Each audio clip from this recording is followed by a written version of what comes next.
When I was 19, I worked for a company that allocated labor to rural areas of Australia.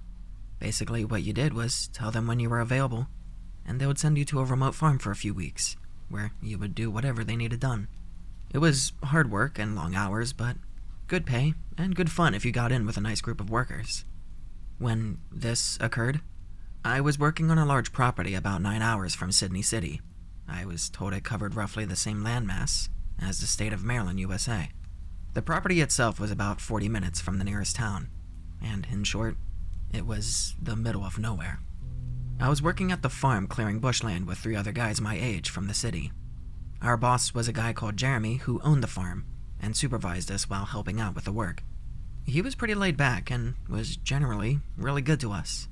This summer in particular was very hot, and the work was hard.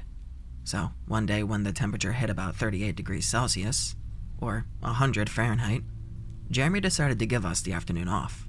He said he knew of a water hole on the farm about 25 minutes drive north. I was keen for a swim, but the other guys just wanted to relax for the Arvo, so him and I hopped in one of the work trucks and started heading across the property. It was mostly wide, empty expanses with a few clumps of scattered bushland. Jeremy wasn't much of a talker, so we drove more or less in silence. After about 20 minutes, however, he suddenly perked up and jabbed me in the ribs. "Do you see that over there, beneath the 2 dead trees?" I should mention here that if you're not familiar with inland areas, particularly those in Australia, they're brown or red and mostly flat and bland, meaning any bright colors stick out like a sore thumb. So you can imagine our surprise when we could see a large blue angular structure far off in the distance. We steered in its direction, and as we got closer, we realized it was a huge blue shipping container just sitting in the middle of nowhere. Jeremy was perplexed. I asked him if he knew what it was, but obviously he didn't. He said he hadn't seen it when he drove through the same area about 5 weeks before, and now he wants to go and see what it was. Initially, we pulled to a stop about 100 meters away from it. At this stage, I had a really bad feeling. The whole thing wasn't right. It's hard to explain, but if you can imagine seeing such a foreign object in the middle of a huge barren expanse, it has to be something weird. Jeremy, however, wanted to investigate, which I understood, given it was his property, but in truth, I was really anxious. As we got closer, things got even more bizarre. There was a big diesel generator behind it thumping away, and a CCTV camera on each side, all motion activated so they buzzed from side to side, following us as we moved around. I tried to reason with Jeremy, something along the lines of, "With all this security, someone obviously doesn't want us here, let's just go." He brushed me off, however, reminding me that it was his farm, and whoever had put this here was trespassing. So, he wants to go inside. Despite all the surveillance, there was only a small padlock on the huge door. We had some bolt cutters in his toolbox, and after a bit of a struggle, we broke the lock, and we went inside. The first thing I noticed was the rush of cold air as we got in.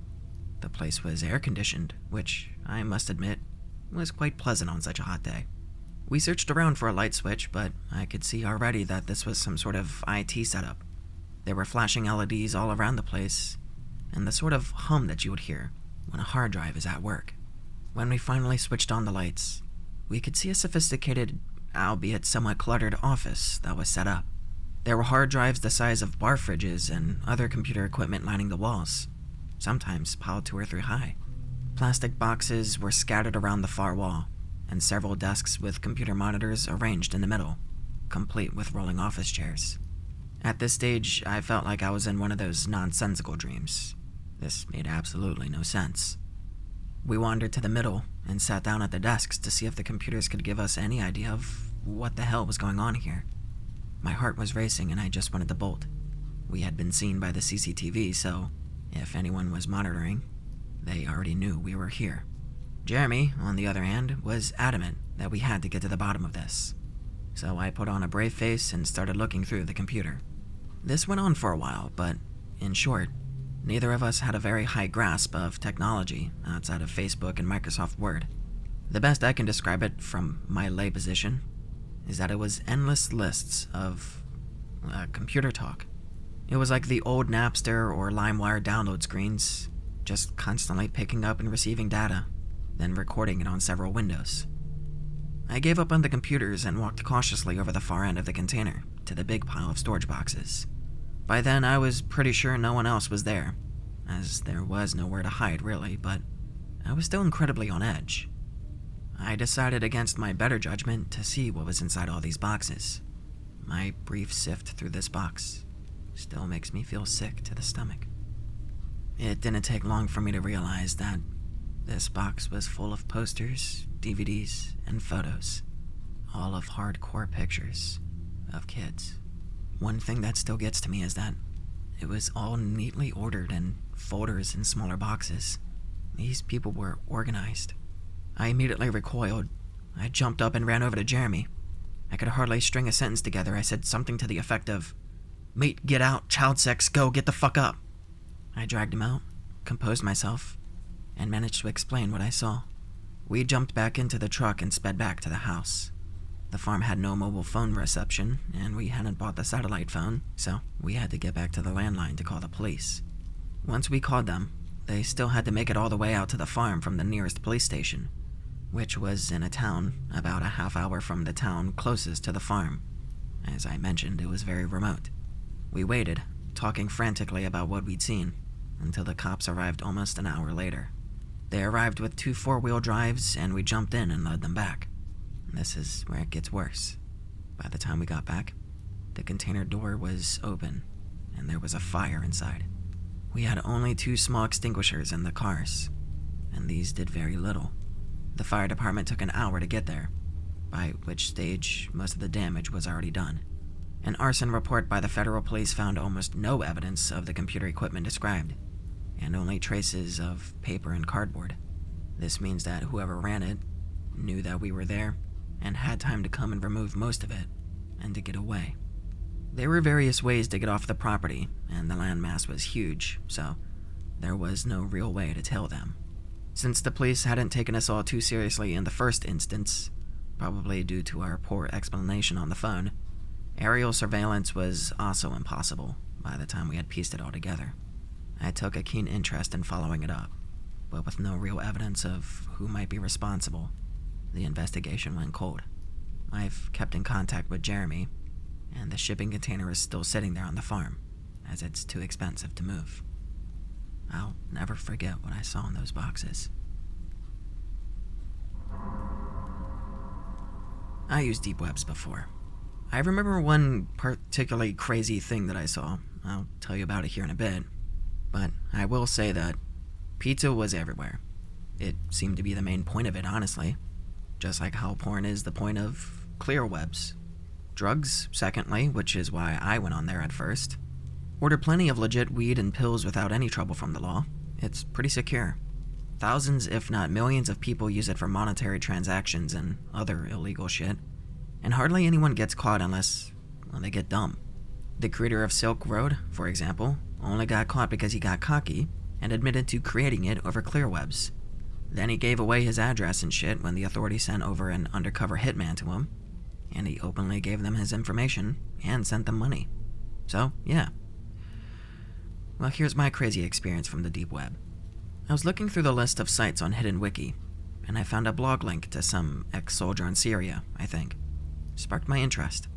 He purposefully left his unit because he didn't agree with what the USA was doing there. He made posts here and there about what he was doing. He knew the local language and actively worked with the population there, and helped them on his own terms. He posted pics and updates, and it was a really interesting read. He was a fucking traitor in the US military's eyes, and he was quite proud of it. Anyway, I checked his blog every time I ordered some drugs, and it was always a good read. One day, I noticed he hadn't updated in a hell of a long time. A few months later, I saw a news article about the army finding and killing a deserter. I can't find it anymore because there's too many articles now about deserters from the Syrian army and other crap, but the blog never updated, and I think that was the guy. Still haunts me when I think about it. You go off and try to make your own good in the world, and the powers that be will fuck your shit up. So, maybe don't. Dad is on his deathbed. Cancer. Everyone in the immediate family has been at the hospital nearly 24/7. Except our youngest sibling. Bit of a story, but 6 years ago, our little brother beat his first girlfriend because she threw a fit over a Valentine's present that he couldn't afford. Targeted our brother's most prized possession. She grabbed the family history book my brother has and began ripping pages out of it in front of him. It's all my brother has of our mom's side, and he saw red over it. He beat her across the apartment over it and then kicked her out. She went to our dad, and he drove over to my brother's apartment and beat his ass, then drug him to the police station, making him turn himself in. Spent a nearly 2 years in prison due to the extent of the assault. He got out, and we found out that he was now missing his right eye. Some prisoners found out what he did and beat the shit out of him.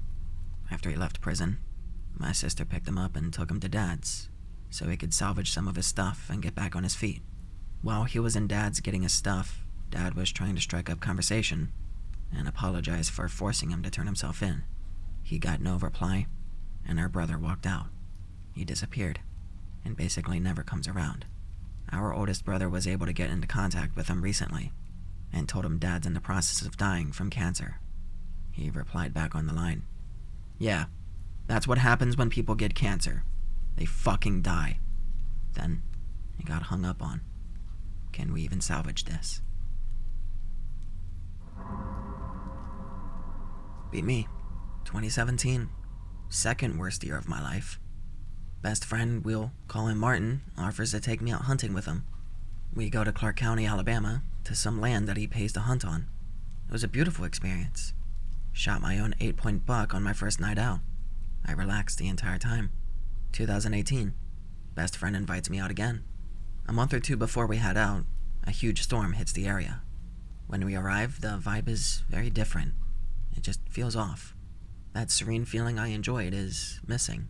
First night, he drops me off at a place called The Patch. A bare patch of grass forms a huge donut around a series of smaller trees in the middle. Woodland for miles surrounds the hunting post. He leaves to go hunt in another area pretty far off. Says he'll pick me up at 8 p.m. It's 4:30 when he dropped me off. The post I'm in is one of the shittiest things I've ever been in. Only one person can chill in there. The walls are super thin. There's 4 windows, one in the front, 2 on either side, and a small one on the back wall. The quote-unquote door to get in is only locked by a very shitty hook. It's barely on its hinges. Doesn't really bother me at the time because there's no predators in the area besides some big-ass hogs. Decide to sit down and chill since I'm gonna be there a while, and I was only gonna shoot a deer if I could tell it was a cow horn, or in other words, inbred and a genetic dead end. A few things to note.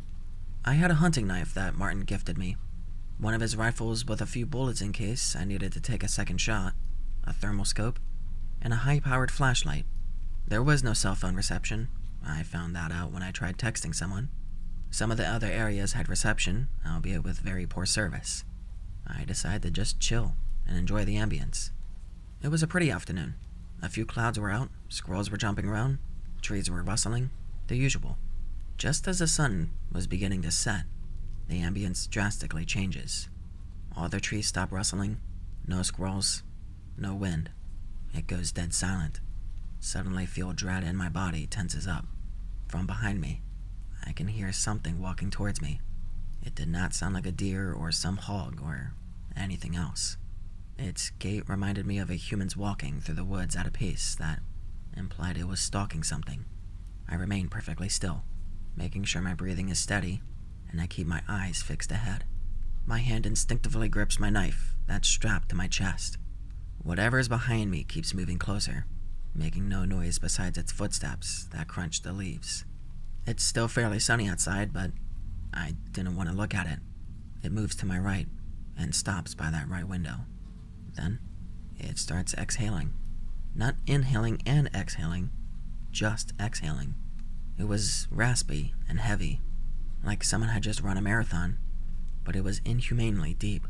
Something inside my mind is screaming at me to not look at it. If I did look at it, I felt like I was going to die. It sits there, just exhaling and looking at me while I sit like a statue for several minutes.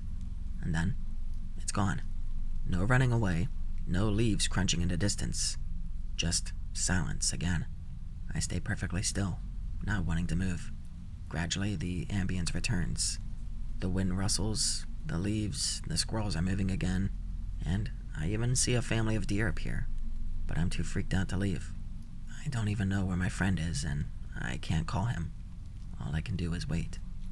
Beyond my paranoia getting to me, nothing eventful happens. My friend ends up picking me up an hour late because he took a shot at a buck and was waiting to see if he would come back. When we get back to our cabin, I spill my beans. He's scared and gets chills. Then, he proceeds to tell me about what happened to his little brother only years prior. Daniel, Martin's little brother, on a hunting trip with Martin and his dad, hunting in an area called the Meadow. It's an area with extremely tall grass and a patch that leads into the forest. The hunting stand is raised pretty far off the ground, probably 8 to 10 feet off the ground. While hunting, Daniel's chilling on his phone when the same thing happens. Wind stops. Grass stops rustling. No animal ambience. And then, he hears footsteps approach him from the tall grass. There's only one window on the stand, and it doesn't look at the surrounding fields.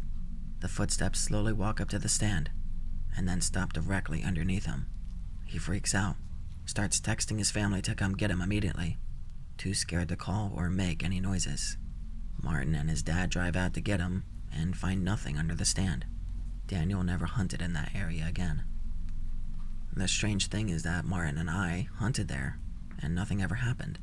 2019. Martin invites me to go hunting with him and Daniel. I politely refuse. While chilling in the cabin late at night, the both of them hear something knock on the side wall near the living room. 3 knocks in normal succession. Martin goes out to see what could make that noise, armed of course, and it's nothing. Not even 30 minutes later, the same knocks occur in the living room where they are. Once again, he goes out, but there's nothing there. No tree or branch knocking or scraping. Keep in mind, this cabin is in boonfuck nowhere. There isn't another house or a cabin in the area for at least another mile. Martin is someone who absolutely would shoot someone. He's actually killed someone before because they were stealing thousands of dollars from his business. Nothing happened after that, but this all shook Martin and his little brother. Conveniently, they purchased their own property in Mississippi, and now they hunt there. I have no idea what happened, and neither does he. Doesn't really seem like a Bigfoot story or anything else I've heard of. Just really weird.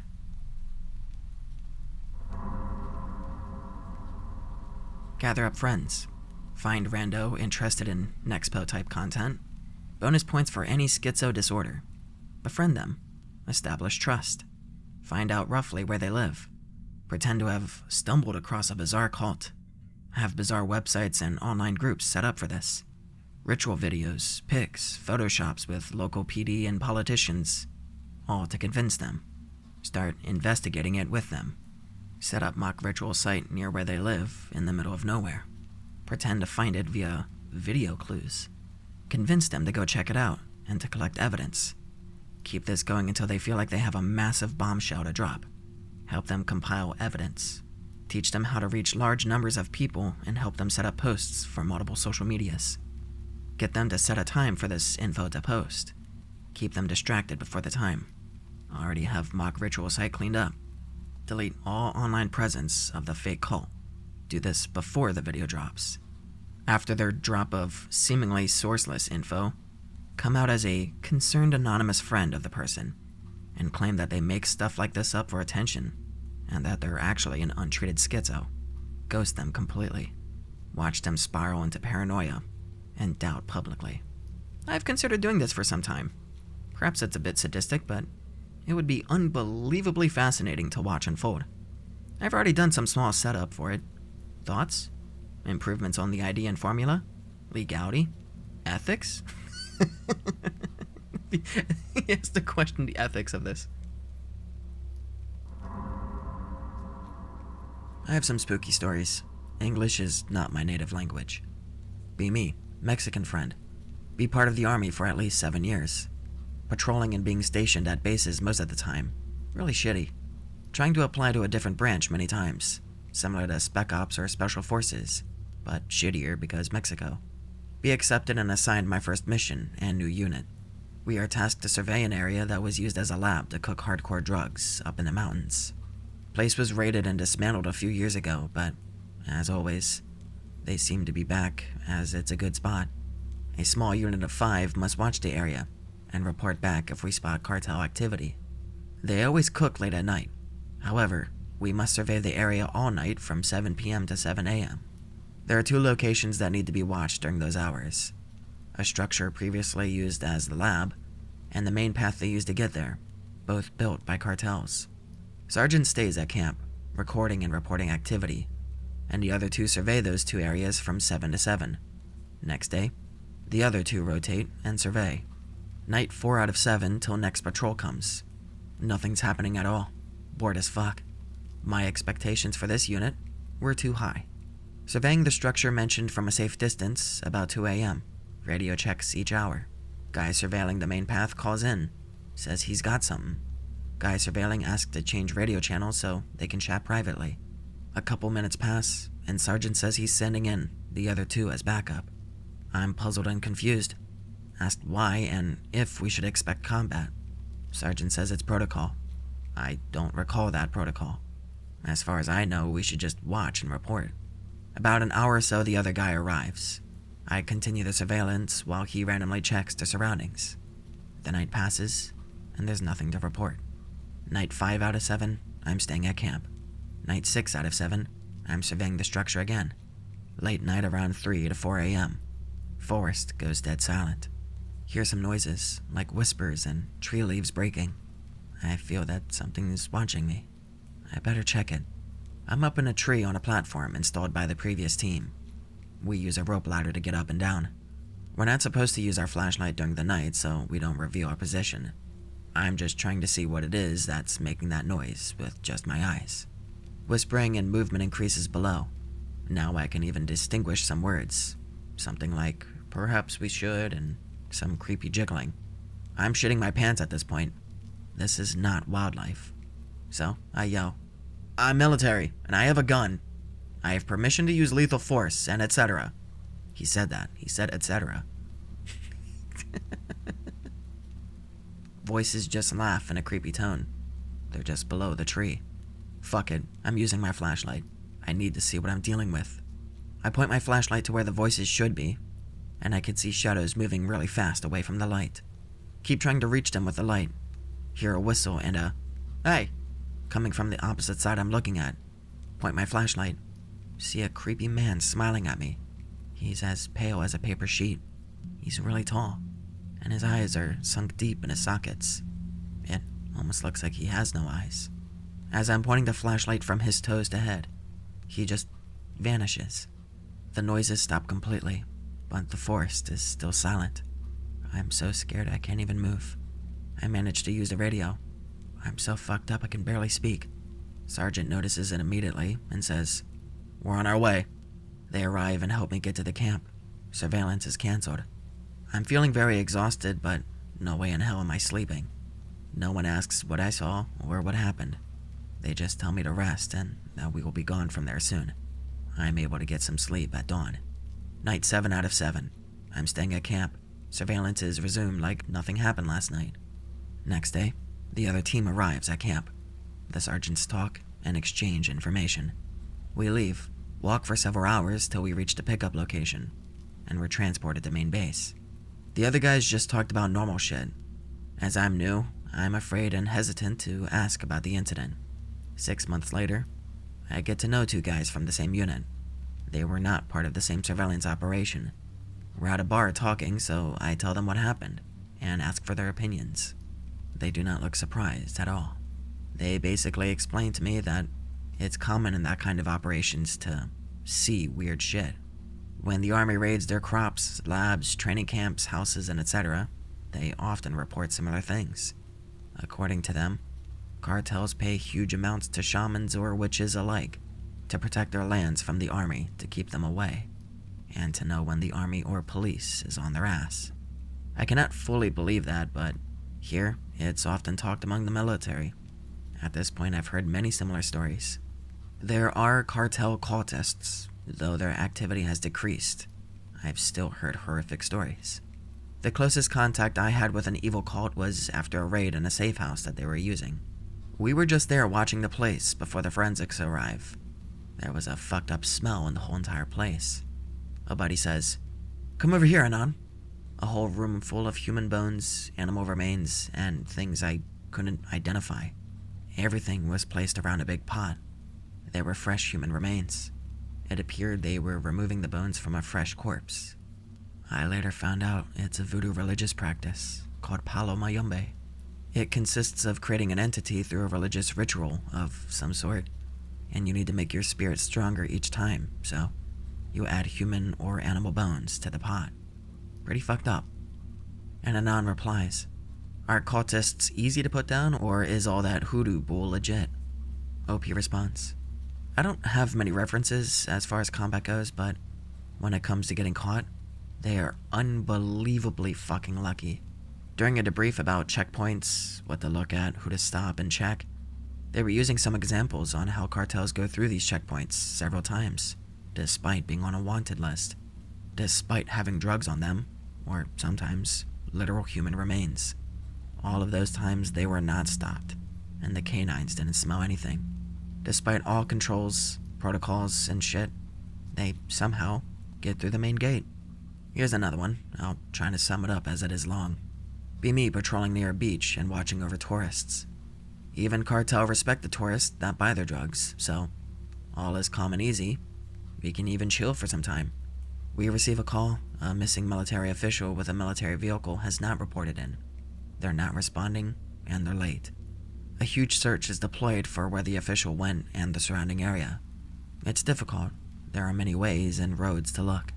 We receive a call. He was found by a local and was reported to the police. We still struggle to find the exact place. The whole area is like a maze. A military official was unconscious over the horn. A taxi driver heard the horn and went to check. The whole scene was suspicious. No shooting, no signs of combat, and the official didn't crash. The vehicle was just there, like stationed. It took more than 2 hours for someone to find him. Taxi driver looked somehow off. We suspect the official was drugged, poisoned, or something like that. We inquire police officers and taxi drivers who look anxious, but nothing comes of it. Only that people often avoid taking that road. We question taxi drivers and police on why it took so long for someone to find him, as he was just there in the middle of the road. Taxi drivers say that no one ever goes near there. The place is cursed or some shit. The police didn't even deny that either. They just kind of avoided the talk. Military office is taken to base, and the whole case is dismissed as, quote-unquote, a health issue. Days after, it's my day off. I go downtown to eat some decent food and look around. I'm in a restaurant small talking with the waitress about work, and I mentioned what happened a couple days ago. She tells me the whole story. There, on that road, there's a sideway to a water plant with a pump extracting water from a deep well. According to the legend, someone once owned that land and built the plant. Somehow the owner made a pact with a demon or a devil. No one knows what the deal was, but since then, the water plant has never stopped pumping water. No one knows how the plant operates, as there's no power lines connected to it, and the whole place is fenced and closed. No one works there, and yet still, you can hear a metallic-like sound all of the time. It's supposed to be the water pump working, or something pumping water like an old water pump. But people started to go missing near the plant, sometimes found dead. She mentioned that whatever it is in that plant likes to mess around with people. Many locals and tourists that have gone near that plant or road are attacked and later presented a form of physical or mental impairment. Perfectly healthy people being turned into mentally disabled or having their legs or limbs paralyzed. At this point, I'm really interested on the story, and I want to learn more. Go back at the main base and try to get information about the military official and his status. He's being transferred to the capital for further medical examination. He's fine, but he has facial paralysis, maybe because of a head injury, and he'll need therapy. No way is this a coincidence. I tell everything to a buddy, and we agree to check the place. Couple of weeks, we have our day off, and we move. Go to the road and the supposedly haunted water plant during the day. Be in the same road. Everything goes silent. Like, off silent. The jungle is always alive, full of sounds, but it feels really off, and we decide to continue. Find a side dirt road that goes deep into the jungle. It must be it. We walk it for some meters. Everything is still quiet. Hear a constant metallic screeching, like old machinery. Oh shit. Walk a little more. See a fence and structure.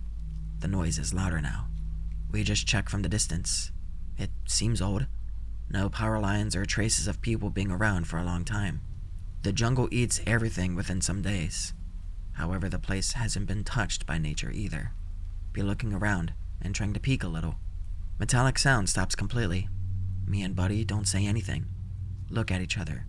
A dreadful sensation takes over us. We nope out of there as fast as we could. We didn't see anything, but somehow, we felt that we needed to get out of there for our lives. Return to main base, basically wasting our day off. Research a little more about the water plant.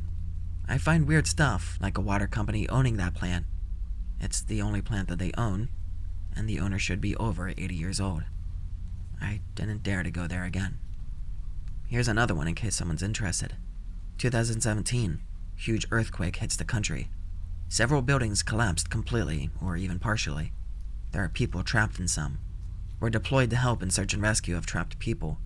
All from the start, the whole population was providing help and tried to rescue people trapped.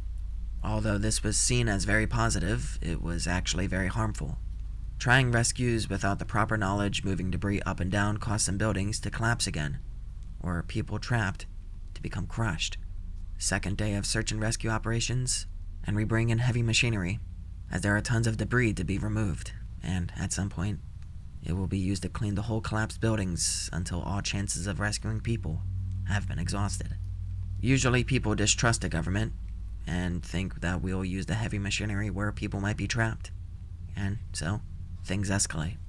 Some people try to revolt, and some soldiers are even attacked, despite trying to explain to them that they're just not fucking listening.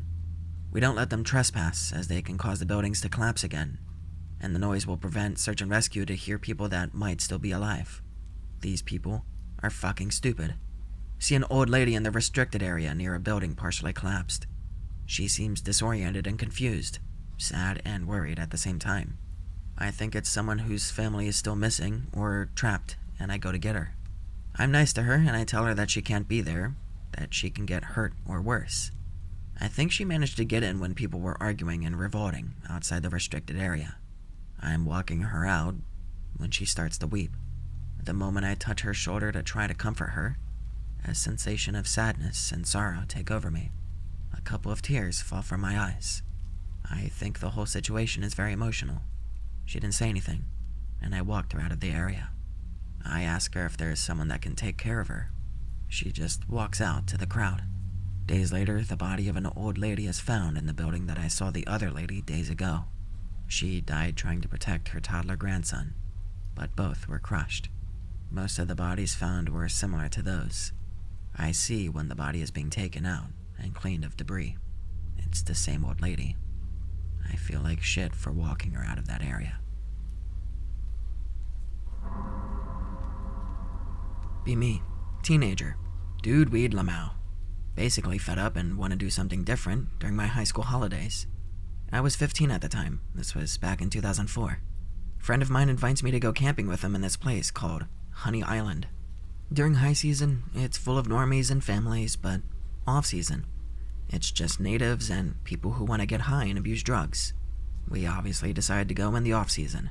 Buy tickets, borrow tents, pick some weed for our stay. Had been there with family as a kid, but never as a quote-unquote grown-up. Always stayed at the island's main hotel when I went there. This was my first camping trip, so I was very excited. After a long day of bus and ferry, we finally reached the destination. Sort of worn out. Have a beer and a burger at the island's only open diner at this time of the year. While there, overhear a girl speaking English. Look in her direction. It was a group of 3 girls, actually. Seemed like they were also there for dude weed lol. They were talking to this rough native-looking guy. Didn't look like they knew the local language, which is Portuguese. They seemed to be getting by with broken Spanish and trying some easy English words here and there.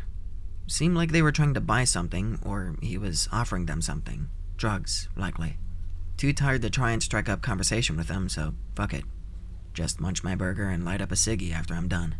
While friend and I are smoking, a borscht geezer approaches us. Literally, psst, hey kid, directly at us, not even joking. Yeah, what's up, my dude? You guys camping? 'Cause I know a nice, cheap place. We look at each other and basically think, yeah, nah. Then he says, it's $5 a night. Open space only about 50 meters from the sea. Has an outhouse, and you can smoke as much as you want. If you need it, we can arrange it for you. Fuck, that's actually a much better deal than everything we had seen so far. Of course, it looks like the fucker's gonna rob us the first chance he gets, but then again, this is how everyone looks in this place, so meh. We were 15 and stupid, so we accept his offer, and we go with him to the place. Turns out, he wasn't lying. Quite an alright place. He has a small house at the place wherein he lives with his wife. There's also a shed and the aforementioned outhouse. As we arrive, his wife greets us and literally offers us lizard soup. Lizard soup? It stinks, but it tastes good, or so she says. Nah, we're good. Just want to set up our tent and sleep through the night. Okie dokie, we pay for the night and for the next 4 days. Smoke a joint and go to sleep. Wake up next day feeling refreshed. Smoke a blunt, light up a cig. Let's explore. Aw, yes. Explore the island we do. Basically be out the entire day. Come back out at night, quite tired. Rolling another joint when notice a strange man walking into the camp. Passes us by, doesn't say a word, and goes straight to the camp owner's home. Hear some laughter. Figure they're friends, whatever. Guy comes out after some time. Comes up to me. You got a cig, kid? Yeah, sure. Here you go, bro. Lights up the cig. It's a nice night out, eh? He says. This guy's odd. He looks like someone I know. It really feels like I know him, but I can't quite put my finger on where I've seen him before. He says something under his breath and then pulls out a fucking hunting knife out of his jean shorts. You guys ever open up a lizard? Or a pig? No. Gotta learn how to do it if you live here. Not much to eat, especially if you don't make a lot of money. Asks us if we want to catch some lizards with him in the deep of the island. Not sure what to say. Don't want to upset the guy, he looks unstable. And then he just starts laughing. I'm just messing with you, kid. Hey, got another one of those cigs so I can smoke one later in the night? Sure, man, here you go. Ha ha ha. And he leaves. Felt spooked, but the owner of the camp assured me that's just how the guy was. He said the guy was married, but lost his wife in some sort of accident. Living in an island by yourself does things to you, I imagine, so we didn't really question it much, and we just continued to smoke. On the third day, it sort of hits me who the guy was that asked for a cig. He was the same guy who was talking to the foreign girls that I saw on the first day at the island. I recognized him because of a cap that he was using, of the biggest football team in our state. Third day coming to an end. Really tired. We walked and explored and covered a sizable part of the island. It was sort of raining lightly. Friend had already gone to sleep. About midnight. I want to smoke another before I get some shut-eye. Roll on my joint. Smoke it. Pretty stoned. Go to 10. Sleep. Thud. Thud, thud. Thud, thud, thud. Muffled noise in the distance. Groggy as fuck. The fuck, man? Rummaging for my phone. Check time. 3-something a.m. It's still raining. Stronger now, though. Hear sound of a door opening. Hear dragging sound. Sounds like plastic being dragged on the ground. Hear sound of door again. Gotta piss. Right as I'm about to unzip my tent, I hear dragging and muffled noise again. Hear door closing. Quietly unzip tent. Go out the outhouse to take a piss. While pissing, stare at the wall. The outhouse is made of wood and has somewhat large cracks through which you can see. Hear door opening. See same odd hunting knife guy coming out of shed. Goes into the deep woods or the dark. Sort of freeze for some reason. Remain there for what is about 5 or 6 minutes. See him coming back up, carrying a large bag, and I swear, I hear some form of crying from it. Can fucking see that there's something moving inside of the bag. Drags it to the shed. Closed door. Wait a bit. Wait a bit more. He doesn't come out. Sprint to my friend's tent. Quietly tap on the outside. He opens up his tent. Go inside. Tell him what I saw. He just thinks I'm fucking with him. We wait silently inside the tent. After a while, hear noise. Loud banging noises. More muffled noises. More banging noises. Hear a guy cursing out loud. Door slams.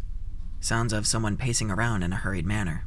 Bangs the camp owner's door, or at least it sounded like it. Hear conversation. More dragging sounds and doors opening and closing. This keeps going on for about a good 30 minutes or so. Friend has been shitting himself for the past minutes. I'm just speechless. We're just looking at each other, not knowing what to do. After a while, noises seem to stop. Rain increases. It's ridiculously strong at this point. Just sit inside the tent without uttering a word. Time passes by. Rain begins to die down. Look at cell phone. Around 5 a.m. Friend asks me what we should do. Tell him we should just stay awake. Stay awake till 8 a.m. literally doing fuck all inside tent. Once rain stops, go out. Seems like no one but us is at the camp.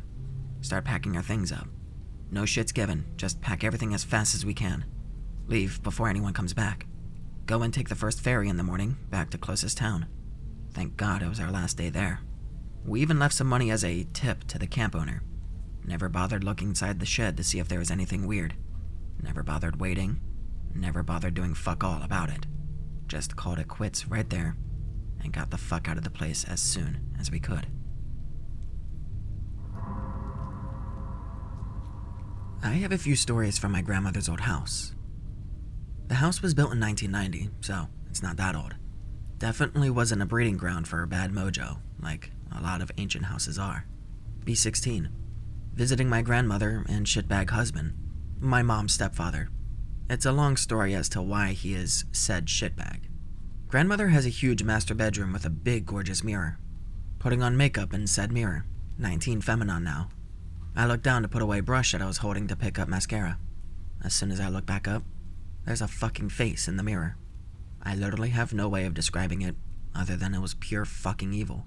Completely frozen. Pretty much don't know whether to shit or go blind. Still looking at it through the mirror. Too afraid to turn around. This fucking thing talks. It sounds like fucking Abaddon from Dota 2. Only really high-pitched. Not sure what it says, but upon morbidly curious inspection later on, I thought it said, Facilis descensus Averni. This apparently means the descent into hell is easy. Finally snap back into action, thank fucking God. Still in my underwear and sleeping t-shirt, don't give a fuck. I get in my car and take the 3-hour drive back to my house, 2 hours away. This was literally the last straw for me, considering so much other creepy shit happened in that house. Ever since then, I've refused to step foot in it again. And since my grandmother passed away in 2011, I haven't had to. For this next one, you have to know how you access the attic. In the pic related, you see the stairs. At the top on the right are 2 bedrooms connected by a bathroom. On the left is a room by itself. This room was always the creepiest, most uncomfortable room to be in. When I was 10, I had a very vivid night terror of what I believed, and still believe, to be hell. There's a bathroom connected to this room, and in the bathroom is the attic door. B14. Again, visiting grandmother. Grandmother has a beautiful box that is literally older than I am, and has been broken for longer than I had been alive at that time. Broken as in the little drum will not spin. My grandmother planned on getting it fixed, quote-unquote, someday, but it was quickly forgotten about and stuffed into the attic. Sitting downstairs in the dining room, watching a Pink Floyd concert while my mom is cooking dinner. My mother's a very spiritual woman, mind you, and very in touch with her Choctaw and Cherokee heritage, and she looks like it too. I hear rhythmic tinkling music, like what would play in a snow globe or toy carousel thing. Don't think much of it, but it is weird. But it doesn't stop. Tinkling music finally ends its little tune, so I'm like, whatever. But it starts up again. Same tune. Won't fucking stop. Keeps cycling. Mom hears it now too. I'm looking around trying to figure out where this noise is coming from. Mom takes Migas off the stove so she can look too. It's driving us both crazy. The sound is coming loudest from a big-ass planted avocado tree that my grandmother has been growing. Keeps cycling through. We drag it outside, start digging a hole in the pot, but we keep it relatively intact, as much as you could, I guess. Get to the bottom. It's the music box. The broken music box. It's closed. It's playing its chimes in the bottom of a fucking avocado plant. We dig it out, and the tune stops.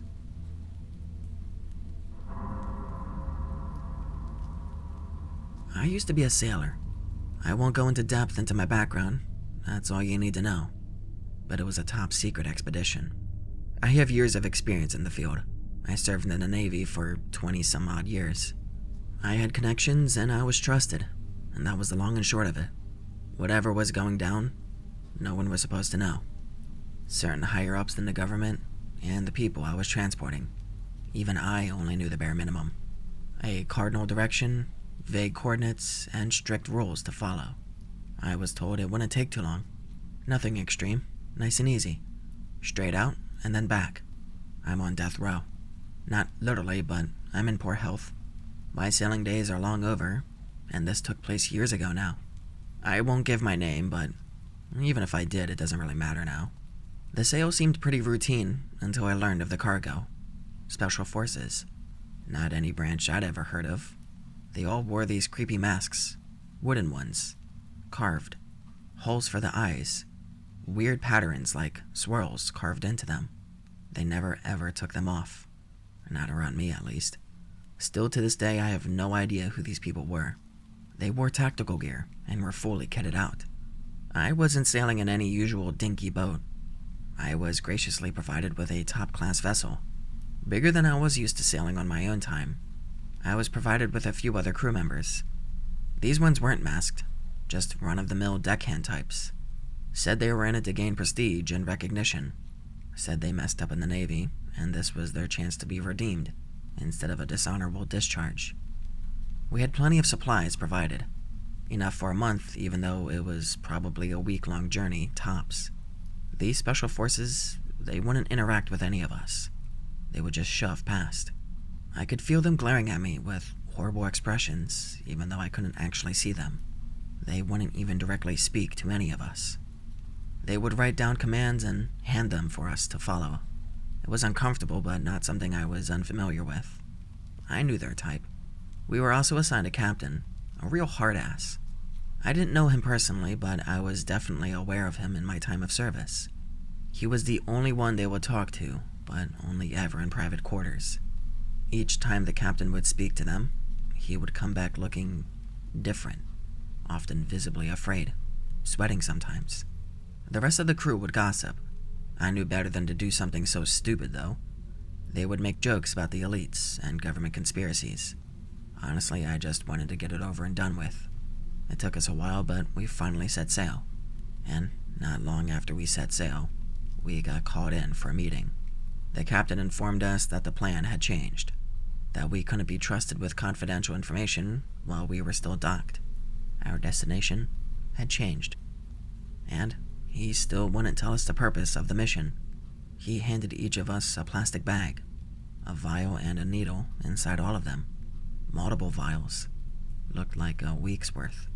The crew joked and laughed, saying we would be shooting up. The captain was stern-faced and told us not to lose it, and to also not use it until we were instructed to. Otherwise, things would not go well for us.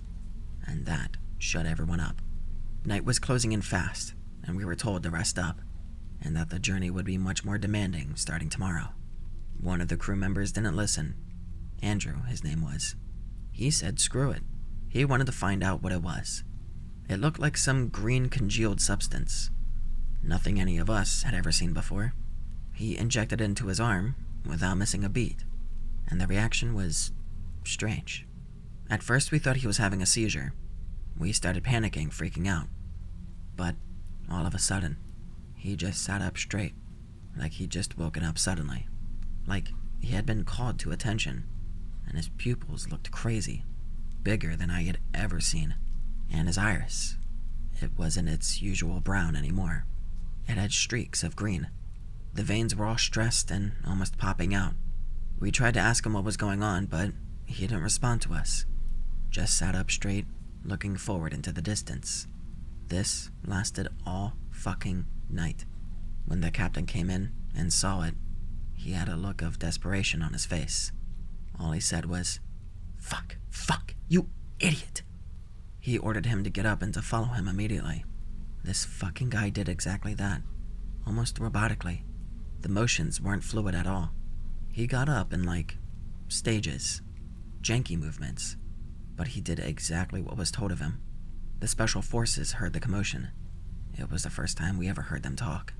They were angry at the captain, asked why he couldn't control a quote-unquote set of simple idiots. They ordered the crew member, used his name, told him to walk to the edge of the boat, walked straight there with no hesitation. Then, they tell him to take off all of his clothes. We're all muttering to each other as quietly as we can. We have no idea what's going on right now. The instant that the order is spoken, he's already stripped off, and it gets even worse. They tell him to go for a swim, and with no hesitation, he just jumps straight into the water, and the water is freezing. It's enough for hypothermia to set in after only 30 minutes. We hear a loud splash, but the captain doesn't stop the boat. We continued on like nothing happened. The captain came back to us and told us to rest up and to forget anything ever happened, but none of us could sleep, and it got worse the following day. Bright and early, we were all lined up on the deck. The special forces were all present and actually spoke directly to us, told us that we needed to inject ourselves immediately for quote-unquote protection. There was some muttering and an attempt to ask questions, but we were told very quickly to shut up and follow orders. One of the guys was having none of it. You could tell he was a real dissenter, struggled with authority, wanted to show himself as a hard ass and cause trouble. He straight up refused to take it, got right up in the special forces guy's face, and told him to go to hell. It all happened in a split second. They produced a Colt and shot him directly in the head. Instant kill. Execution style. There were a few gasps, but most held their breath. They told us that not following orders would receive a harsh punishment. I grit my teeth and swallowed. I had no choice. I injected the vial into my arm. It was the most surreal experience of my life. I'm not sure I can even describe it correctly. At first I had severe heart palpitations, but I didn't react as badly as Andrew had. It was painful and I felt uncomfortable, but after 5 minutes, it gave way. It was an insane feeling, like I was just a passenger in my own body, like there was a visor over my vision, and everything felt light and cloudy. It was like I wasn't viewing things through my eyes, but instead, above. It's like I was watching from above my forehead slightly. It was a euphoric rush to begin with, but after a few minutes, it cooled and I felt like I was really cold. My body wasn't shivering, but I felt really cold. I could still move my body, but it was like the signals sometimes didn't get through. I tried to lift my arm up to look. My movement felt floaty, and it was like I was fighting my own brain to move it. It took what felt like forever. The veins in my forearms were really pronounced, and had that same tinge of green again. It was hard to think straight. I felt cold and panicked, but it was like the panic couldn't actually get through. Like the feeling was there and I knew it was present, but it was like partially blocked. Numbed, almost. And that's when the orders started. I don't remember everything exactly. Everything felt so surreal and ethereal. It was basic things at first. Ordered to walk around, do push-ups, do laps around the deck. I did all of it with no thought. It was weird though. I didn't want to disobey anyway. I didn't want to be shot. I wanted to just get on with it. But even before I had fully processed what was being said, I had already started doing it. The special forces had only just finished their sentence, and I had already immediately broken out into a run. I felt scared. I was worried about what was going to happen, but I just completed the order. I didn't shake or tremble or shiver or even hesitate for a moment. I could think and feel, but I couldn't actually disrupt anything. After a few basic orders, the special forces asked the captain to be involved in the next test. He looked even more scared than usual. The captain hadn't taken anything. They said something I didn't expect. They told us to grab him and tie him up. The captain immediately turned to run, but the same special forces guy shot him in the leg to stop him.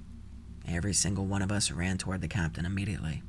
He tried to fight back, tried to push us away, but I remember hitting him in the face a few times to get him to comply.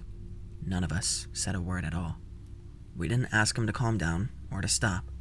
We just grabbed him, and it's like we knew when to use force and how much. I just remember in my head asking why and wanting to stop, but my body moved on its own. I couldn't delay myself for even a second. We eventually roughed him up enough that he didn't have the energy to fight us off. We ended up tying him up with some rope that we had spared.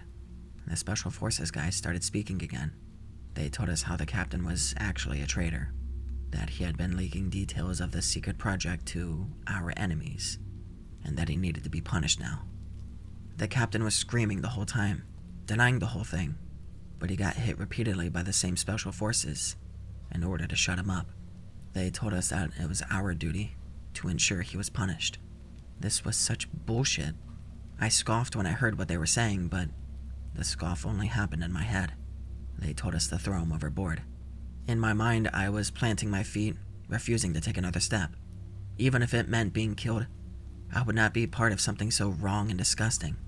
By the time I had this thought and I came back to Earth, we had already thrown him over the side of the ship.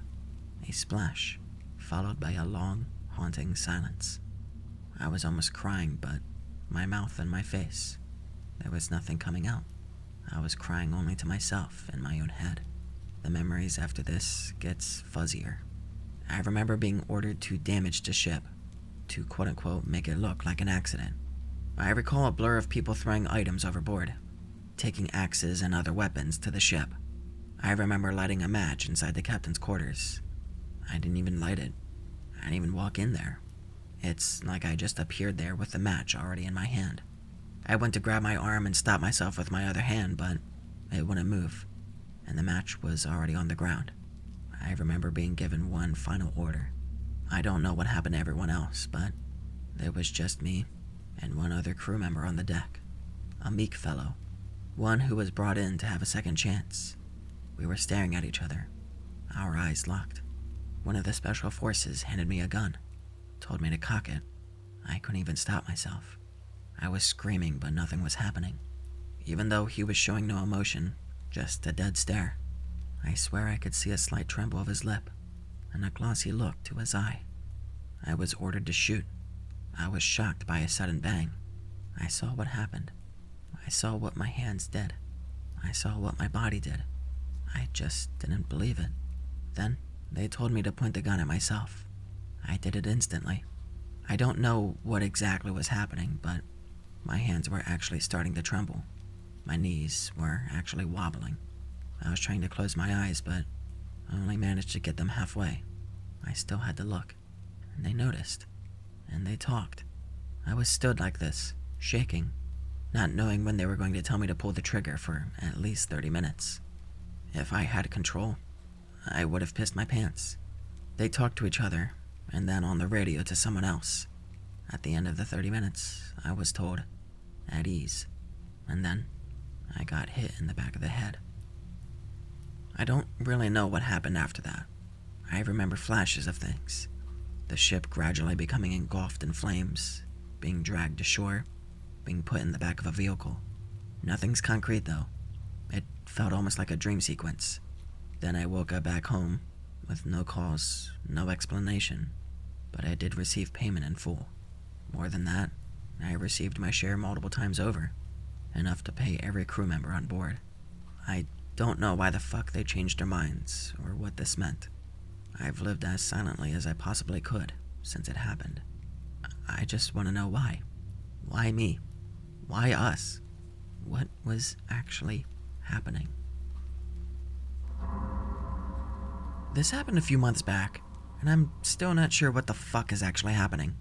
Be me, Portugal friend, out late one night a few months back drinking with bros. Getting late, so we decide to walk home. Take shortcut through back alley because, of course we fucking do. Round corner. See something blocking the light from street lamps at the end of the alley. Looks like a man.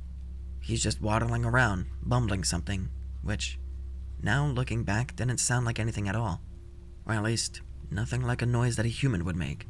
It sounded like a drunk man slurring his words, but if you pitched up the audio and warped the speed back and forth, I'm not really sure how else to describe it. Buddy yells at him to get out of her way. The figure doesn't acknowledge him, so Buddy walks towards him, turning on his phone's flashlight as he does so. The light hits the figure, and my buddy freezes. Couldn't be taller than 1.5 meters. Built like a man, but had this huge bulging mass where its stomach should have been.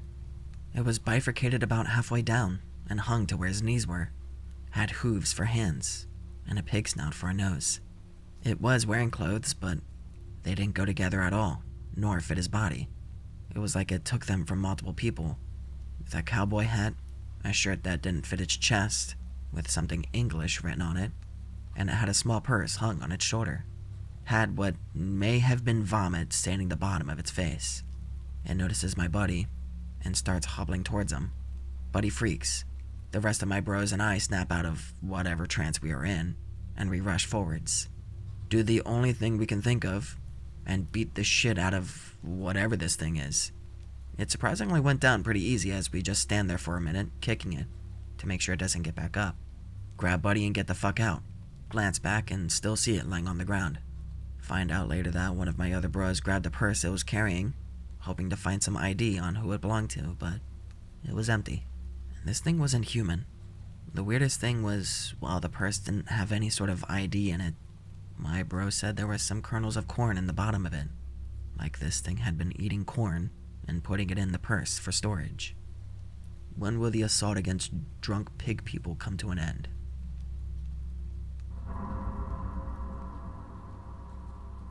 Okay, time to finally dump the time I came literally 3 inches face to face with a demon. Be me. Be around 17. Live in West Virginia. Walking my dog, Bosco, in the evening. He's a Beagle German Shepherd mix. Nobody around, which is strange because there are usually a few people around, even at this time of night. Bosco stops abruptly, looking kind of panicked, sniffing the air. What's wrong, boy? Look where he's looking. About 6 meters away from us. Under a glitchy street lamp is what appears to be a black dog, but it has absurdly pointed ears and it's facing the opposite direction of us. Poor guy's probably lost, I thought to myself.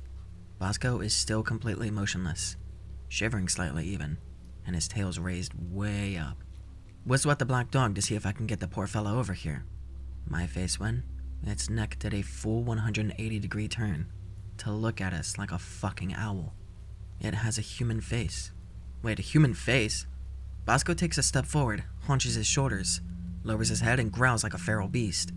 The fur on the back of his neck bristling. My face went, I've completely frozen in fear. The thing stands up and turns its body towards us without moving its head. My face when massive fucking lumps are moving under its skin, whilst it looks me directly in the eyes. My fucking face when a 7-foot thing with basically no muscle mass splits through the dog's back like a cicada. I look away for a split second and I try to scream for help. I'm apparently so fucking scared I couldn't even manage that. In the split second I looked away, the anorexic-looking humanoid that burst through the dog's back was now literally 3 inches away from my face. I don't know how it got there so quickly, but it had even escaped Bosco, who was staring at it the entire time. I literally pissed myself in fear. This thing's eyes were pushed way back in its skull, and its jaw looked like it could expand to at least 3 times the size it already was. It stared me down for a few seconds before it let out an ear-splitting human/pig scream. Bosco had bitten down on its leg and, apparently, crushed its shin with its teeth. It fell onto its back and squirmed around like a maggot trying to get Bosco off of its leg. My face when it just fucking rips off its own leg and gallops away on all 4s, or 3s in this case, into the surrounding woodland. Apparently 3 different people called the police because they thought violent crimes were going on. Someone asks, "What did you do with the leg?" Police say he took it to a taxidermist and got it mounted as a fucking trophy for your bro dog. OP responds, "I think Bosco ate it. I was standing there dumbfounded for like 5 minutes after this all happened, and all I could hear was crunching, and when I looked down at him, his lips and chest fur were caked with blood and bone fragments." At my aunt and uncle's in rural Wisconsin, late at night, and I can't sleep. Go outside and have a smoke. It's October, so pretty chilly, but no snow. Super quiet. Newish moon, so it's also very dark. They live on a lot of land that is relatively uncleared. Except for the house and some outbuildings, it's all trees and trails, with a big boggy patch in the middle. Still not sleepy, so I start wandering their plot. I take a trail into the trees. I come out to a little outcropping with the bog before me. Still very quiet. Wasn't exactly spooked, but I got that sudden feel of eyes on me. Look around, but there's nothing but moon shadows and reeds. something laughs at me. I couldn't tell if it was in my own head or actual sounds, but it was very loud, unfriendly laughter, like a joke at my expense. Brush animals burst into a frenzy all around. Dozens of birds winged the fuck out of there, squawking, and what sounded like a deer maybe crashed through the brush. Stood there like a fucking idiot while the nature around me noped the fuck out. I soon followed suit. Didn't sleep a wink that night. Uncle gets up with the dawn and finds me nursing a coffee in the kitchen. Tell him what happened earlier, and I try to laugh about it, but he seems unpleasantly surprised and resigned. Stares at me for a moment, takes a deep breath, tells me to follow him. Uncle leads me to the cellar, and we go down the steps. Haven't been down there in years. There's a door on the far wall I didn't remember ever seeing. Ask him where the fuck that goes after he opens it to stark blackness. He gives me a look as he snags a lantern from a shelf by the door.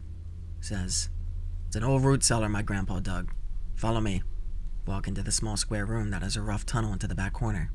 Looks kinda like a mine shaft, but rather short. Wood trusses every few feet. You know what I mean. Tunnel isn't very long. We walk for maybe a full minute. Come to the end of the tunnel. A rough, quote-unquote, door, but it's just a slab of old wood, held in place by some cinder block along the bottom. We move it out of the way and step through into the gray dawn. I look around, blinking the dark from my eyes and adjusting to the light. Realize we're just a handful of yards downwind from where I had stood last night, overlooking the bog. Look at my uncle to see him studying me, expectantly. "This is about where you were last night, yeah?" All I can do is nod. I hadn't told him where I'd heard the laughter. He starts telling me about how his family first settled down on this land from Norway. Strange sounds and things have always plagued this boggy area. His grandfather had done most of the building and clearing of the land, and had inexplicably died shortly after digging out the root cellar. He had apparently been obsessed with this root cellar, and had never allowed anyone but himself inside, not even to just grab a jar of pickles. After his grandpa died, my uncle and his brother finally went down to investigate the root cellar, and that's when they found the tunnel. At this point, he motions me to go back through the door, and we walk about halfway back up the tunnel. Here at a slight bend, he stops, and looking at me, moves the light close to the wall. There's a hole here I hadn't noticed on our way through the first time. My uncle, visibly pale now, and a slight shake to his hand, asks if I want to take a look. Something in his voice tells me that I fucking shouldn't, but I can't resist. I peer over the rim of this hole, absolutely pitch black, and the light seems to be swallowed in by it, in an off-putting way, like it's barely penetrating in. I hear the same laughter again, but it's so much louder. Oh shitballs. Nearly break my neck spinning around to look at my uncle. His eyes are wide. He heard it too. Seems frozen in place. Against my very instincts, I look again. Eyes, or something, dimly reflecting the lantern light back at us. Dozens of them. I stare in petrified fascination as a wet air seems to leak from the hole. More growling laughter comes with the stench. Something finally breaks within us, and we absolutely book it back up the tunnel and into the cellar. I yelled at him what the fuck was that, as we catch our breath by the now firmly slammed root cellar door. Uncle shakes his head. He has no idea. Said he hasn't been in the cellar himself since the day that he and his brother had first investigated and discovered, well, that. Over the years, he had tried to convince himself it had just been a youthful fancy. When I told him earlier about the laughter, though, it brought that fantasy crumbling down. He laughs shakily and says ignorance is bliss, but he felt he had to take me down there. I agree as I stare at the thick door of the root cellar. He tells me how, though autopsy had ruled his grandpap's death as natural causes, his grandmother had a different story to tell. According to her, his grandfather had been found belly up in the bog, with his eyes scooped out, and no other visible injuries. Apparently the rest of the family at the time had reacted very poorly to this, but the grandmother had been the one to discover his corpse. At this moment, I recalled my uncle's brother, who had committed suicide, but I didn't know anything more than that. I hesitantly asked him about this. He looked at me for a long while. "Yes," he said. He was found dead of a gunshot wound in the chest, and with no eyes. After this, my uncle actually started to cry, so we just got blind drunk that day after he called off work, and we have never spoken about that morning again. I gathered from some further drunken ramblings before I passed out that he's terrified he'll be found dead one day, with his eyes gouged out. He's still alive, and they still live there, but I don't know what I'll do if he's found dead like that. When I was 19, I entered the Singaporean army to serve a compulsory 2 years. Went through basic training, everything was fine. Found out I was selected to be a signaller after that.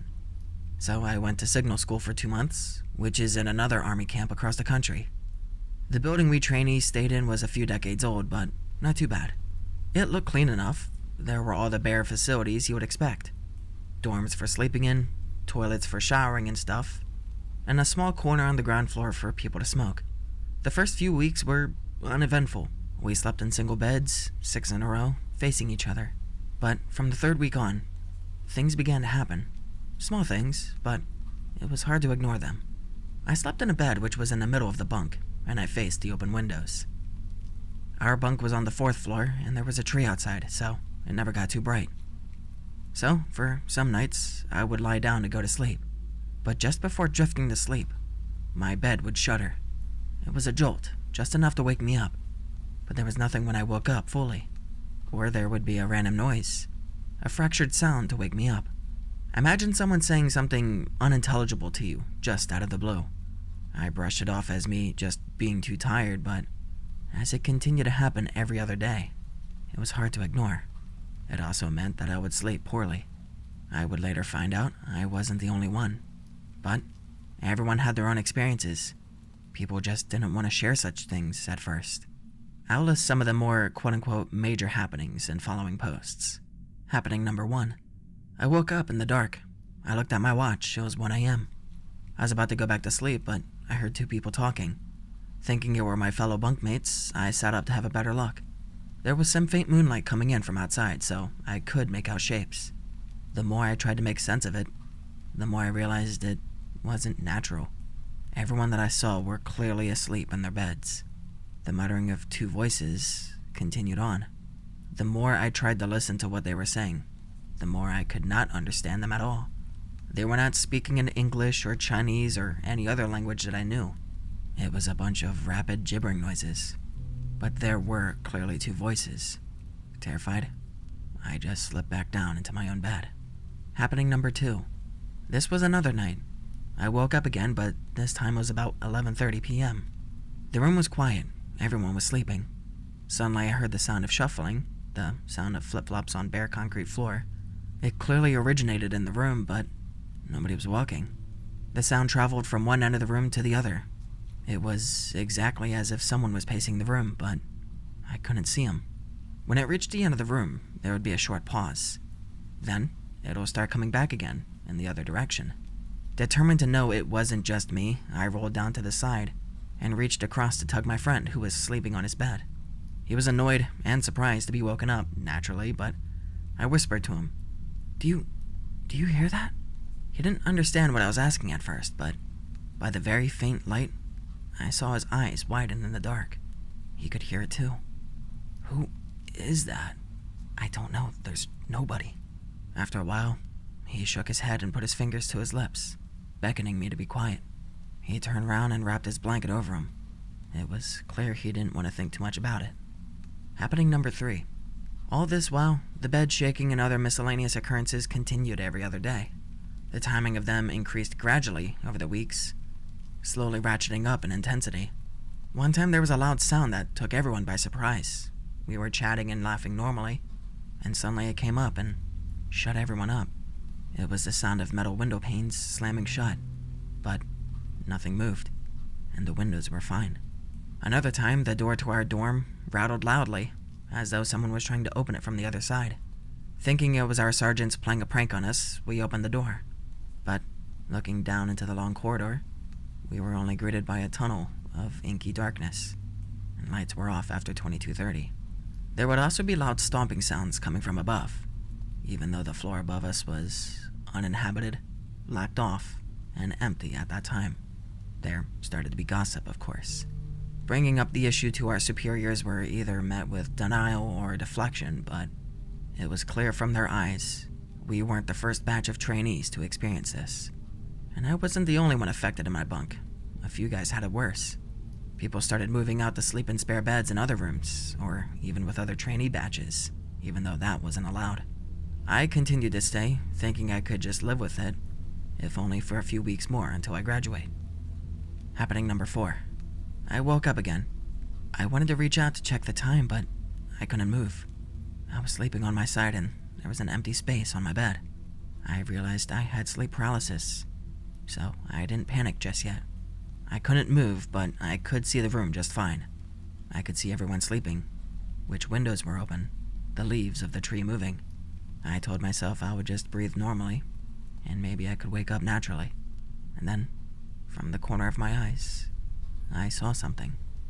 Something moved in the far corner. I tried squinting at it. It was something tall, very skinny and black. It looked exactly like a stick figure that a kid would draw. It would be almost comical if it weren't so terrifying. And if you don't believe me, I would understand. But it moved across the room, striding slowly in a broken, stiff way, like a bad animation that was missing some keyframes.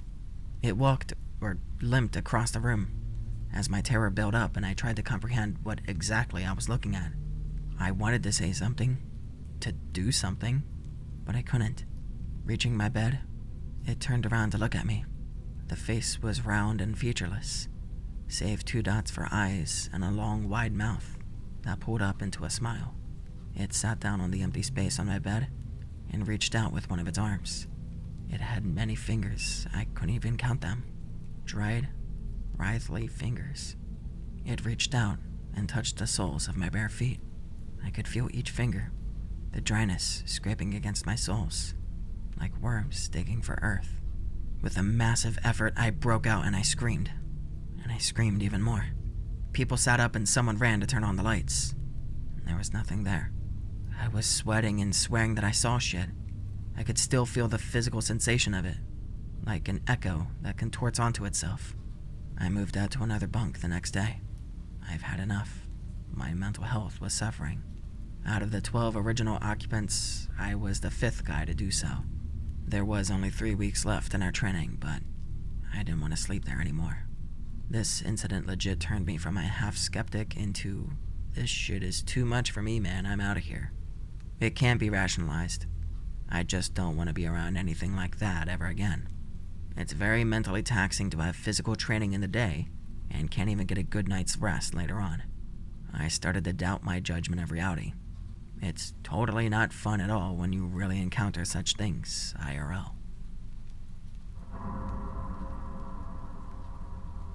Here's a short one. Be me, still live with parents. Arrive home late at night. Don't remember where I went, but I was tired. Don't see anyone up, mom, dad, or sister. Sister is about 17 or 18. She goes out quite often. Too tired to watch TV or go on the internet, so I go to sleep. Around 2 or 3 a.m., I'm awakened by my mom, and she's crying. She's not just crying. She sounds terrible, like she's received bad news. The only time I've heard her like this was when Grandpa died. I don't know how to explain it, but something about her tone made me quickly worry. She's not only crying, she keeps saying, No, this can't be. I immediately think of my sister. She might have been kidnapped or worse. There's no relative alive for which my mom would react this way. I jump out of bed and go to Mom's room. She's asleep. I ask what happened and she doesn't understand. Go to check sister. She's asleep. I turn on the light and she tells me to fuck off. What the fuck, I swear I heard Mom while walking down the stairs. Explain to them what I heard, and they tell me that it was probably a dream. I mean, I guess it was, but I'm not really sure. I go back to sleep. 15 to 20 minutes later, trying to sleep, hear a giggle that soon turns into a loud laugh. Whoever, or whatever, is laughing sounds big. It also sounds not natural, like a mechanic voice, a speaker, or something replicating that sound. Hear sis calling me. Go downstairs. Mom and sister heard it too. Dad is on a trip. Stay up the whole night wondering what the hell that was. We live in an urban area. Neighbors are close by. Next day we asked the neighbors, but they didn't hear or know anything. B. Grandpa. Sometime around the 1940s, I think. Deep south. Wild country bumpkins as far as the eye can see. There's a huge tree just north of Grandpa's hometown. A local legend claims that the tree is haunted by a large man on a black horse. People have been said to make pacts with it. Others leave little offerings, hoping to gain favor from the tall man. Grandpa decides to make a deal with the evil spirit one day. Not gonna go into detail, but Grandpa was an orphan, and his life was really rough. So, Grandpa goes to the tree. A man on a horse steps out of it, almost like the tree was liquid instead of solid. The man is huge, and his face looks all puffy and blue, like when someone drowns. Grandpa tells his story to the man, how he's starving and can't find work and has no money, how he's lonely and wishes he had a family of his own. So, the man on the horse tells Grandpa to travel to a neighboring town. He'll meet a woman there with lots of money. They'll fall in love and get married, and with her money, they'll be able to buy a farm. The farm will earn them a decent living, and it'll stay in the family. But that two of his sons will leave for the city and go on to become educated men. Grandpa will live to see them prosper and become important people. But there's one thing he needs to do. There's a cave outside of town that belongs to the man on the horse. Grandpa needs to stop there on his way to the next town. He needs to write his name on the cave wall in his own blood. Then everything will happen just like the man on the horse said. Grandpa thanks him and leaves for the neighboring town. On the way, he finds the cave that the man told him about. He goes inside and finds the walls covered in names, all written in blood. Grandpa pricks his finger and signs the wall as well. And then he leaves. Long story short, Grandpa met my grandmother, whose family was really wealthy.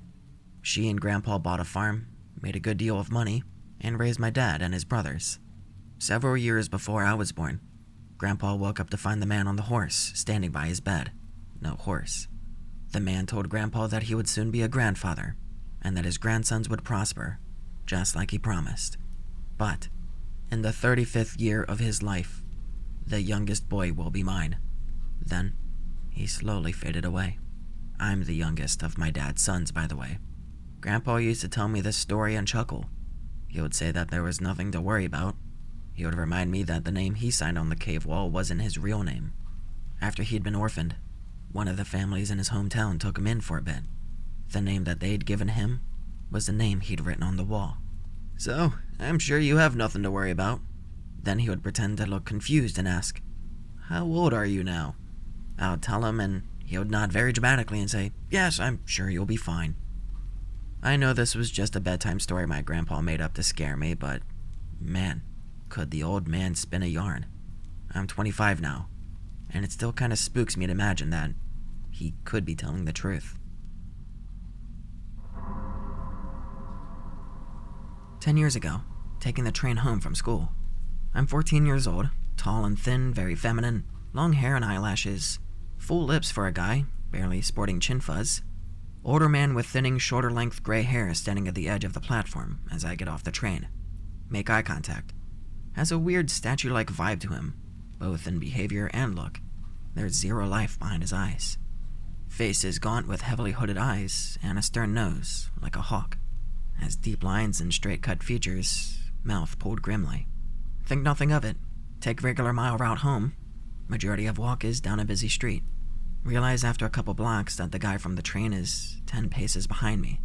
Unnerved because of how close he is. Engage Virgin Speedwalk.x.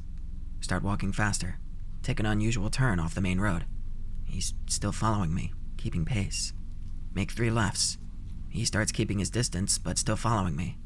Manage to text my older brother, total neckbeard autist, but built like a Scandinavian gorilla, and attends LARP groups that dress up as knights and beat the shit out of each other with fake swords. He has a pretend claymore made out of an old pipe. He says he'll come out to meet me at a certain intersection. Look behind me quickly. Old guy is 5 feet away with this angry look on his face. Break into a run and see my brother. Greet him and he grabs my wrist and we walk home. Guy disappears, but brother saw him. We get home. Police arrived minutes later. Brother called them. 2 squad cars, and there's a gigantic black guy with a bulletproof vest and a shotgun. They questioned me. Turns out the police have a profile on him, but no name or address. Guy preys on thin, feminine boys like me in mostly white neighborhoods. He's a prime suspect for 3 missing kids and a body. Several accounts of him following kids, and one of him trying to grab one, but the kid got away. I'm a halfway decent artist. I do a sketch for them. They thank me and leave, tell me to be careful. About a year and a half later, middle of winter, 16 years old. Cold as fuck. Hanging out with friends that are druggies, but I don't smoke. In the same neighborhood as last time. Mother lives in the neighborhood, but father, who I was currently living with, lives about 2 miles away. In friend of friend's basement, total slum house. Guy has like 3 tanks for different lizards, holes in the walls, swords and guns and shit hanging on racks. Just bad vibes. It's a school night at 11 p.m. Tell them I have to go, and they go outside with me. We all split up and I start walking 2 miles home, pretty much the straight path again. The road I take home is mostly dark, old rich neighborhoods with lamps that didn't work or never went on. Only lights were at intersections. The block I'm on has tons of massive old pine trees that hang over the street, getting a feeling like I'm being watched. I'm a total night owl. I frequently night walk, and I have great night vision, and I never feel uncomfortable. Yet my hair is standing up on my neck. Walk past a tree. Realize there's a man crouched under a tree as I pass it. After about 20 feet, I hear him slide out from under it. Snow mutes most of the sounds. I cross the street instantly and I start speed walking. See him walking about 15 feet behind me, but on the other side of the street. His eyes are locked on me. Guy is wearing a full camouflage suit, with a backpack and a ski mask. That's not fucking good. I walk as fast as I can without running. After a block or 2, look behind me as I cross a lighted intersection. The guy crossed the street and is maybe 20 feet behind me. Notice a glint in the streetlight. There's a goddamn fucking knife in his hand. I'm not fucking dying tonight. Unstrap my backpack and tuck it under my arm. It was heavy as fuck and moved around on my back, slung me down when I run. I break into a sprint. I'm not really a fast runner, actually. I'm unfit as fuck, but I was top 10 during a 100-meter dash among the sophomore class. I'm not even halfway home when I started running. Count 7 blocks when I slow down to a jog. Gasping for breath, chest burning. Realize both my nostrils are just running with bright red blood. Look behind me. Guy is like 50 feet away, jogging steadily. He's a fucking persistence hunter. Adrenaline kicks back in. Sprint again. Don't even remember breathing or running. Felt like a dream speeding home like a bullet. Only the wind in my ears. House is actually 4 blocks off the road I was traveling down. Turn off quickly, run down street and slide into my porch and lock the door. Barricade myself inside my room upstairs. Coughing up blood. Nose is bleeding. Chest feels like it's on fire. Must have sprinted a mile in 5 minutes. Call the police and tell them what happened. I ran a mile in 5 minutes. They send a squad car to my house. Officer tells me they're doing a search of the area with several cars. Several hours later, they caught him a couple blocks away, leaving the woods near my house. It was the same dude that followed me home. Cops tell me I'm lucky to be alive and thank me again for my help. Couple weeks later, turns out the guy was a Vietnam vet with a bad reputation for assault during the war. Was responsible for several murders over 20 years and admitted to assaulting kids before killing them.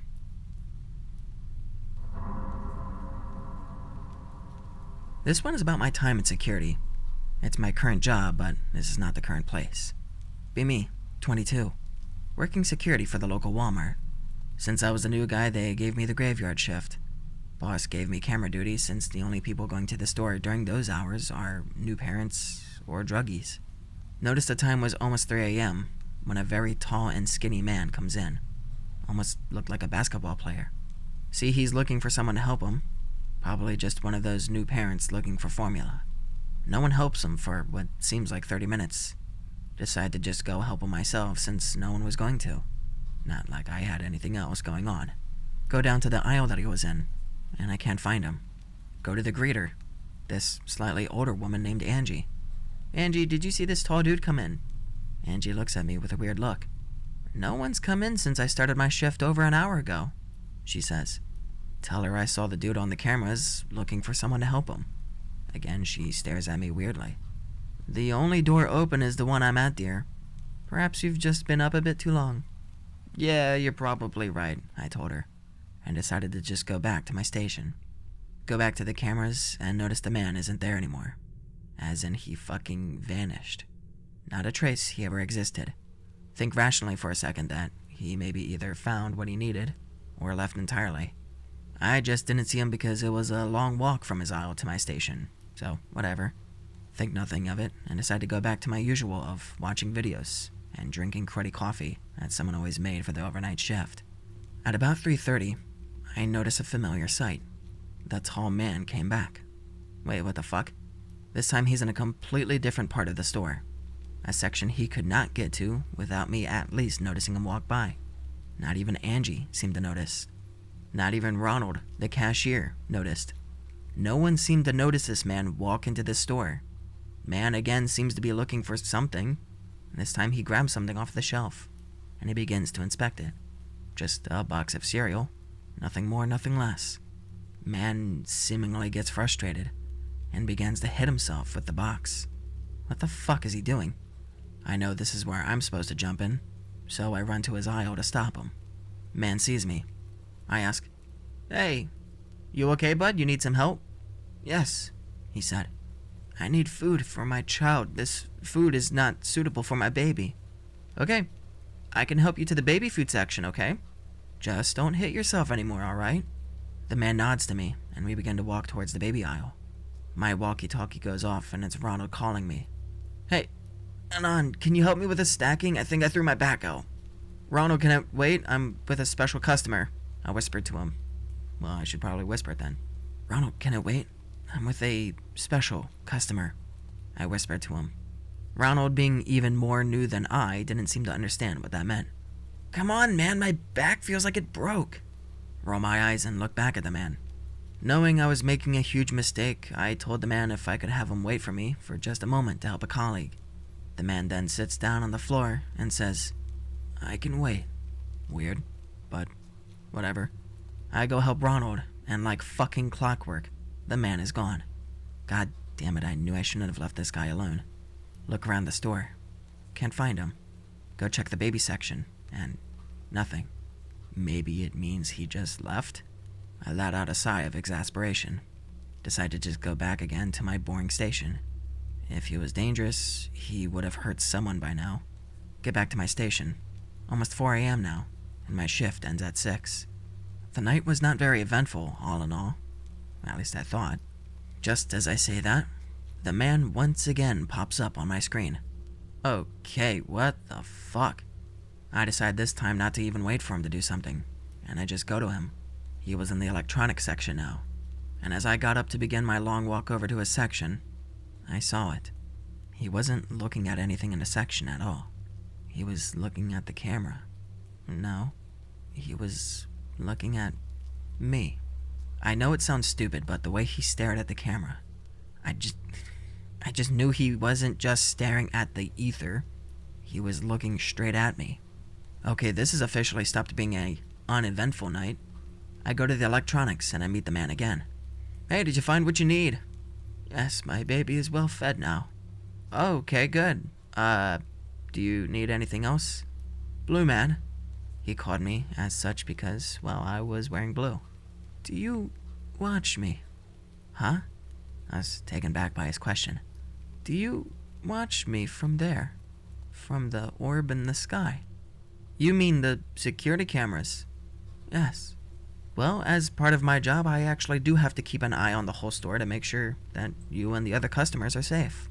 "Why do you watch me, Blue Man?" "Well, I don't just watch you specifically." "Are you with them, Blue Man?" "With who?" "The men who see through black lenses." "Who?"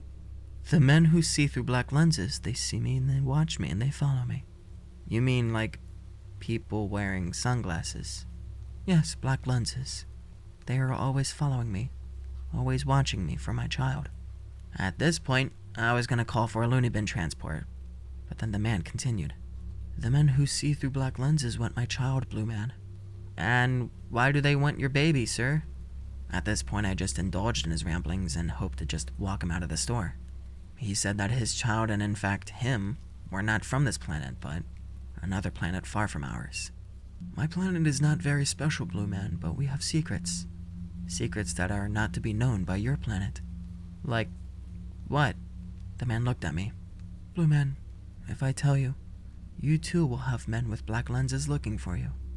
I'll take my chances, I jokingly said.